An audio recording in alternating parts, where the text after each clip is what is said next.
மாணவர்களுக்கான ஜெபம். ஆண்டவரே என் ஆசிரியர், எனக்கேதும் குறையில்லை. அனைத்து பாடங்களையும் அவர் எனக்கு கற்பிக்கிறார். அறிவின் நீர்நிலைகளுக்கு என்னை அழைத்து செல்வார். என் சந்தேகங்கள் அனைத்தையும் அவர் தீர்த்து வைப்பார். தன் ஞானத்தால் என்னை நிரப்பி அறிவின் வழியில் என்னை நடத்துவார். கஷ்டமான தேர்வுகளை நான் எழுதும் போதும் அவர் என்னோடு இருப்பதால் எத்தகைய கேள்விகளுக்கும் நான் பயப்படேன். ஆண்டவரது வார்த்தைகளும் வாக்குறுதிகளும் என்னை உறுதிப்படுத்துகின்றது.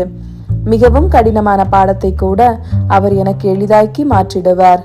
என் தலையை புத்தி கூர்மையால் அபிஷேக்கிறார். என் விடைத்தாள்கள் சரியான பதில்களால் நிறைந்து வழிகின்றன. நான் பாடங்களை கற்கும் வேளையில் கற்று தேர்வதற்கான அனைத்து ஆசீர்வாதங்களையும் அவர் எனக்கு அருள்கிறார். என் ஆசிரியரான இயேசுவுக்கு நான் எப்போதும் உண்மையுள்ள மாணவனாக இருப்பேன். ஆமேன்.